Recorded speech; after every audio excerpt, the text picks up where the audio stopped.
নমস্কার বন্ধুগণ, আমি সৌম্যজিৎ আর আপনারা দেখছেন আইপাই। আজকে আপনারা একটা সুখবর পেয়েছেন, যেটা হলো পাই নেটওয়ার্ক তার ওপেন মেননেট লঞ্চ করতে চলেছে। তো প্রশ্ন হলো, ওপেন মেন লঞ্চ করলে আপনি কি কি করতে পারবেন। প্রথমেই যেটা সবার মাথায় আসে যে আমার পাই কয়েনগুলো আমি সেল করতে পারবো। তো প্রশ্ন হচ্ছে যে পাই কয়েনের প্রাইস এখন কি আছে, এখন প্রেডিকশান কি আছে, তখন কি যাবে। এখন যে প্রেডিকশানটা আছে সেটা হচ্ছে সেটা কালকে অবধি ছিল 63 পয়েন্ট সামথিং, সেটা আজকে হয়েছে 84 কি 5। এটা হচ্ছে আইওইউ প্রাইস। আইওইউ মানে আইওইউ প্রাইসটা কি? আইওইউ মানে বাজারে গিয়েছেন, আপনার কাছে 500 টাকার নোট, আপনার কাছে খুচরো কিছু নাই, আপনি আমাকে বললেন, ভাই আমাকে 20টা টাকা দে খুচরো, আমি তোকে দিয়ে দেবো। আমি 20টা টাকা আপনাকে দিলাম। এই ঘটনাটা হলো আইওইউ 20 রুপিস, মানে আমি আপনার কাছে 20 টাকা পাবো।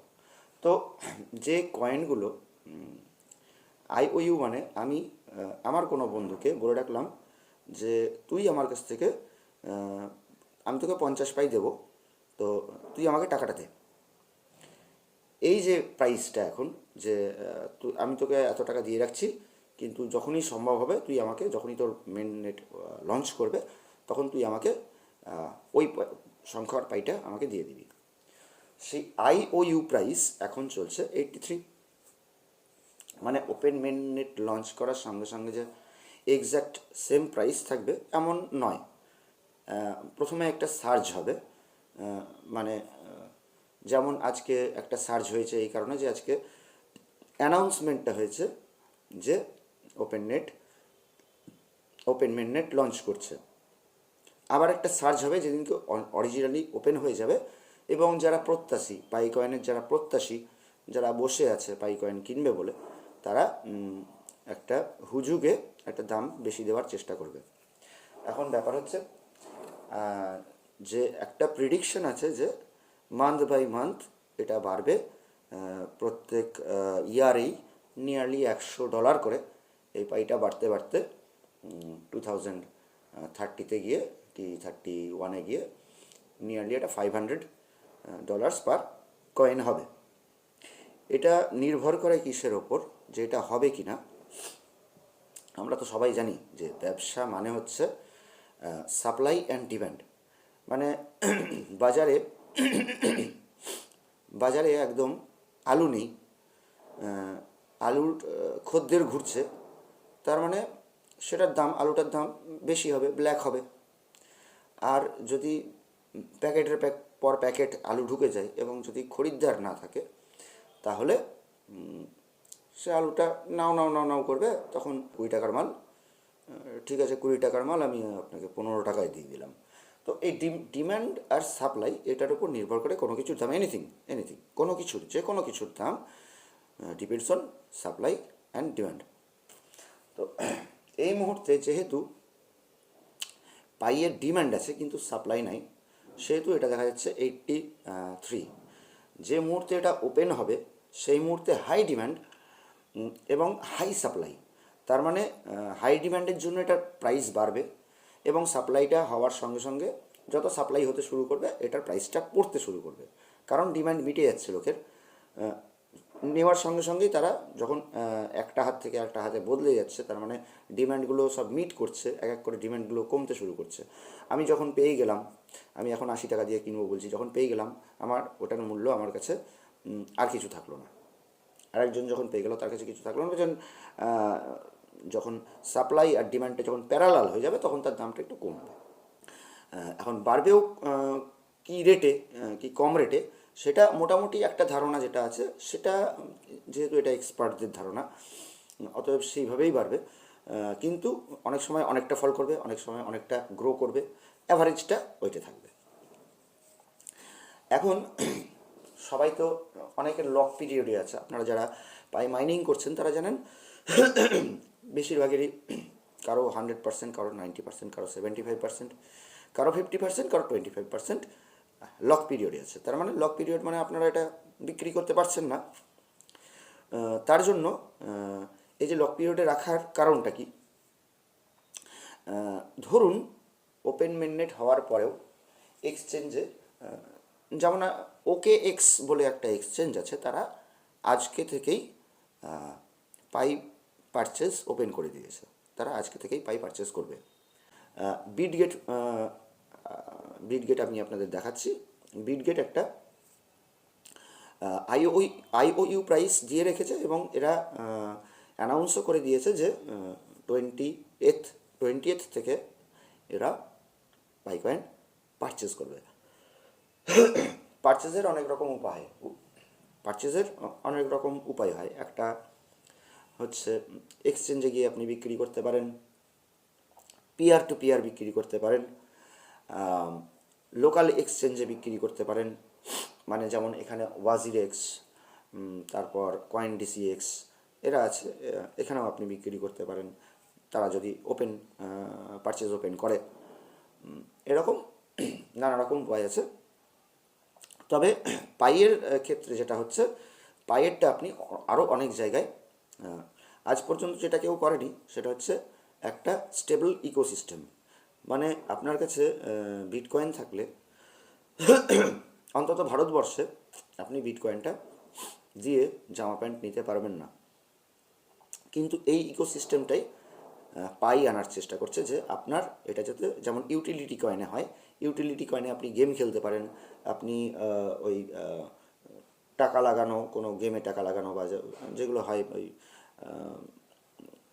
গ্যাম্বলিং টাইপের গেম সেগুলোতে ইনভেস্ট করার জন্য ক্রিপ্টোকারেন্সি ইউজ হয়, সেগুলো এরা যারা দেয় তাদের বলে ইউটিলিটি কয়েন।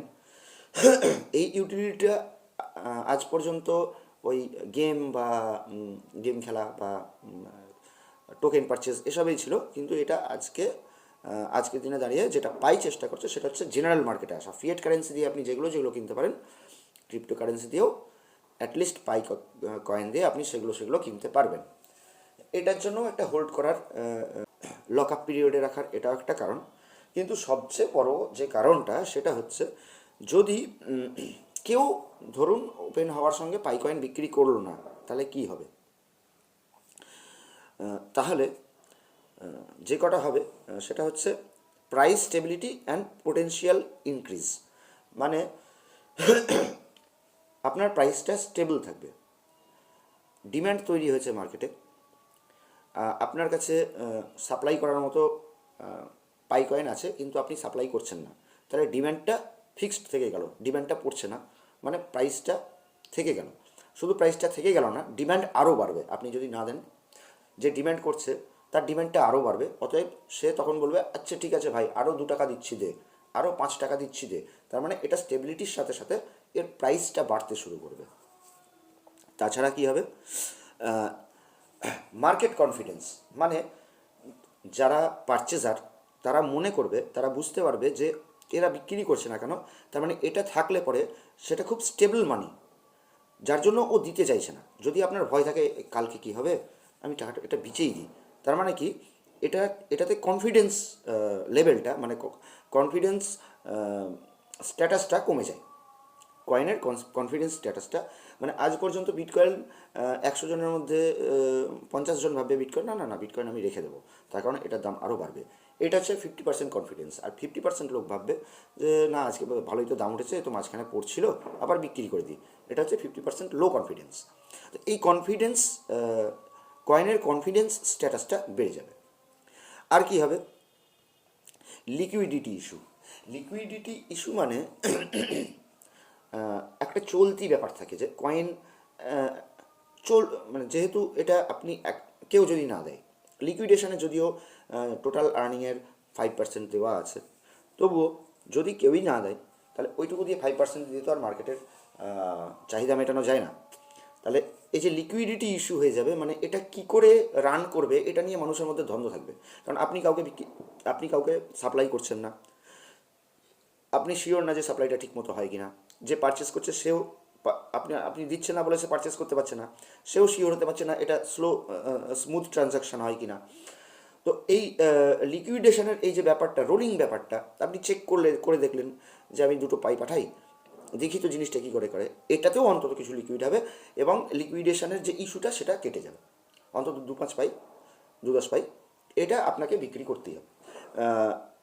অন্তত মার্কেটের মানে লিকুইডেশনের শেখের জন্য আপনি বিক্রি করবেন না, চেষ্টাই করবেন না, মানে অনেকেই চেষ্টা করবে না বিক্রি করার, তবে কিছুটা 10%, 5%, 2% অ্যাটলিস্ট 2% লিকুইডেশনের জন্য রাখেন। তাতে কী হবে, ডিম্যান্ডটা যতটা আছে ততটা মিটবে না, দামটা বাড়বে, কিন্তু লিকুইডেশনটাও হবে, লিকুইডিটির ইস্যুটাও আসবে না। আর কি হবে, মার্কেট ম্যানিপুলেশন কনসার্নস, মানে মার্কেটটা আপনি ম্যানিপুলেট করছেন, মানে এক্সচেঞ্জের লোকেরা ভাববে একটা জায়গায় ওদের আজকে দিলেন না, 5 দিন 10 দিন 20 দিন চলে গেল, 1 মাস চলে গেল, একটা কয়েন এসছে মার্কেটে, কেউই এটার ট্রানজ্যাকশন করছেন না, তখন ওরা বুঝতে পারবেন যে আপনি ম্যানিপুলেট করার চেষ্টা করছেন, মানে হোল্ড করে রেখে যাচ্ছেন এটাকে ব্ল্যাক করার জন্য। যে এরা কেন হোল্ড করে রেখেছে, দুটো ভাবে, যে আইদার এটাতে খুব ভালো জিনিস আছে, মানে এটার স্টেবিলিটি খুব এই জন্য, এবং এটার উপকারিতা খুব বলে এরা রেখে দিচ্ছে, বিক্রি করছে না। তার সাথে এটাও আসে যে নিশ্চয়ই এটা যেহেতু এটা স্টেবল কয়েন, এরা নিশ্চয়ই 80 টাকাটাকে 85 টাকা চাইবে, কি 100 টাকা কি 120 টাকা চাইবে। এই একটা বাজে ধারণা, এটা এটা মার্কেটিংয়ের পক্ষে বাজে ধারণা, যে এরা ম্যানিপুলেট করার চেষ্টা করছে প্রাইসটাকে, এটা একটা হয়। তো এক্সচেঞ্জ লিস্টে একটা ইম্প্যাক্ট আসে, যে এক্সচেঞ্জরা একটা আশা করে খুললো, তাদের এক্সচেঞ্জরা তো তাদের নিজেদের কাস্টমার্স নিয়ে চলে, তো আমরা যারা পাই মাইনার, আমাদেরকে ওরা যত না ভালোবাসবে তার থেকে ওই এক্সচেঞ্জগুলো তাদের কাস্টমার যারা ওদের সাথে ট্রানজাকশন করে তাদেরকে বেশি ভালোবাসবে। তো সিম্পলি আমরা যদি কেউ না দিই, তাহলে ওইখানে আমরা ব্ল্যাকলিস্টেড হয়ে যাব, যে কি দাদা আপনারা বললেন পাই দিব, দিচ্ছেন না, আমার পার্টিগুলো চাইছে, এটা ঠিক করছেন না দাদা। দ্যাট ইজ আমরা একটা ব্ল্যাকলিস্ট, মানে একটা খারাপ ইম্প্যাক্ট তো হবে। ডিলে রিয়েল ওয়ার্ল্ড রিয়ালিটি, মানে আদতে আমার এই কয়েনটা পৃথিবীর গ্রহিতার চোখে কি, সেটা গ্রহিতা এবং বিক্রেতা এটার মধ্যে একটা ফারাক থেকে যাবে।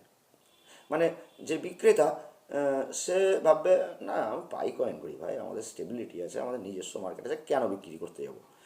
যে ক্রেতা সে ভাববে ইস আমার পাই কয়েনটা থাকলে তো আমি পাই দিয়ে অমুক জিনিসটা কিনতে পারতাম, তমুক জিনিসটা কিনতে পারতাম, দাম বাড়াতে পারতাম, একটা ভেদাভেদ গ্রহিতা এবং ক্রেতার মধ্যে। এখানে গ্রহিতা বলতে আপনি, ক্রেতা বলতে অমুক, তা তো নয়। গ্রহিতা একটা পুরো আমরা যারা, ক্রেতা আমরা পুরো যারা আমরা বিক্রি করব, আর গ্রহিতা অত কটা এক্সচেঞ্জের অত কটা ছেলে, তো তাদেরকে সবাই আমরা সবাই তাদেরকে ডিসঅ্যাপয়েন্ট করছি, একরকম তাদেরকে ডিসঅ্যাপয়েন্ট করছি। এবং ওদের সাথে আমাদের যে কি লিঙ্ক, মার্কেটের একটা, ধরুন মার্কেটে গেলে পরে যে পরিচিতি হয়, চেনাশোনা হয়, একটা একটা আত্মীয়তা ব্যাপার তৈরি হয়, সেটা থাকবে না। তো ইকোসিস্টেমটাতে আমরা পদার্পণ করব। আমরা দেখেছি অনেক রকমভাবেই, অনেক রকম ইকোসিস্টেমের মধ্যে অনেক রকম অ্যাপসই এরা এনেছে। এনএফটি, এনএফটি না হলেও এনএফটির মতো একটা অ্যাপ, পাই টু গো, আপনি ট্রাভেল করতে পারেন পাই দিয়ে, আপনি বিজনেস করে জামা কাপড় কিনতে পারেন পাই দিয়ে, বার্টার মল আছে, নানা রকম আছে, যে আপনার ইকোসিস্টেমটাকে চালু রাখার জন্য, মানে পাই কয়েনটাকে পাই কয়েনের ঘরে পাই মাইনারদের মধ্যে রাখার জন্য কোম্পানি একটা চেষ্টা করেছে। এক্সচেঞ্জরা অবশ্যই এক্সপেক্ট করবে আপনি কিছু বিক্রি করবেন, তো বিক্রি করবেন কতটা, প্রাইস কি উঠবে, ফিউচারের জন্য চিন্তা করে আপনারা কি করবেন, বা কতটা পাই আপনারা বিক্রি করে সেটাকে অন্য কয়েনে কনভার্ট করে রাখবেন। অনেকের থাকতে পারে কয়েনের ফ্যাসিনেশন, আমারই যেমন আছে। আমি ইউএসডিটি পছন্দ করি, আমি সোলানা পছন্দ করি, আমি বিটকয়েন পছন্দ করি, আমার ক্ষমতা নেই বিটকয়েন কেনার, কিন্তু বিটকয়েন আমি পছন্দ করি, আমি 0.002 বিটকয়েন রাখলেও আমি মনে করবো সেটা আমার থাকলো। এতে হবে কি, মানে খুব একটা বেশি হয়তো কিনলাম না, সবই হয়তো হাজার হাজার হাজার টাকার করে 4-5টা কয়েন কিনে রাখলাম। তাতে কি হবে, তাদের যে মার্কেট গ্রোথ সেটাকে আমি এনজয় করতে পারবো। ফল হলে ফল করবে, কিংবা গ্রো হলে গ্রোথ হবে। এক্সচেঞ্জে যেমন আমি ক্যাশ দিয়ে রাখছি, তার এগেনস্টে আমি কয়েনটা পাচ্ছি কিনা আমি জানি না, আমি ডাইরেক্ট কয়েন পারচেস করে রাখবো। তাহলে আমি সেটার র প্রাইসটা আমি পাবো, এক্সচেঞ্জের প্রাইস না, আমি র প্রাইসটা পাবো। তো এরকম অনেকের ফ্যাসিনেশন থাকতে পারে, তারা সোয়াপ করতে পারেন পাইয়ের সাথে বিটকয়েন, পাইয়ের সাথে ওয়াজিরেক্স কয়েন বা বিএনবি কয়েন, যেগুলো খুব রেপুটেড কয়েন, সেগুলো আপনারা সোয়াপ করে রাখতে পারেন। তবে কতটা পাই আপনি রাখবেন, যতটা লক পিরিয়ডে আছে আপনার আছে, হয়তো এই বছরের শেষাশেষি আপনার লক পিরিয়ড খুলে যাবে, তারপরে আপনি কতটা ইউটিলাইজ করবেন, ফিউচারের জন্য কতটা রাখবেন, আপনি সেটার ইকোনমি আপনি তৈরি করবেন। এবং অবশ্যই আপনারা যখন পাই মাইনার আছেন, আপনারা নিশ্চয়ই দামটাকে লক্ষ্য রাখবেন। দামের সাথে সাথেও আর একটা জিনিস লক্ষ্য রাখবেন, যে আপনার পাই ইউটিলিটি আপনাকে, আপনার ইকোসিস্টেম আপনাকে আরও কী কী বেশি দিচ্ছে। আপনি বিক্রি করার পরে দেখলেন যে ওইটা দিয়ে আমি আরও বেটার কিছু পেতাম, ইউটিলিটি করলে আমি আমার ইকোসিস্টেমের মধ্যে থেকে আরও বেটার কোনো অপরচুনিটি পেতাম, যেটা আমি বিক্রি করে পেলাম না। এবার যে বিক্রি করে যে টাকাটা পেলাম, সেটা দিয়ে আমি ওই অপরচুনিটিটা নিতে গেলে আবার আমাকে পাই কিনতে হবে, বা বেশি টাকা দিয়ে ওটাকে আমাকে করতে হবে। তো সেটা আপনারা দেখুন, আপনাদের কয়েন। সবাইকে কনগ্র্যাচুলেশনস। 20 তারিখে আপনারা সবাই এনজয় করুন ওপেন মেন নেটওয়ার্ক। শুভরাত্রি, ধন্যবাদ।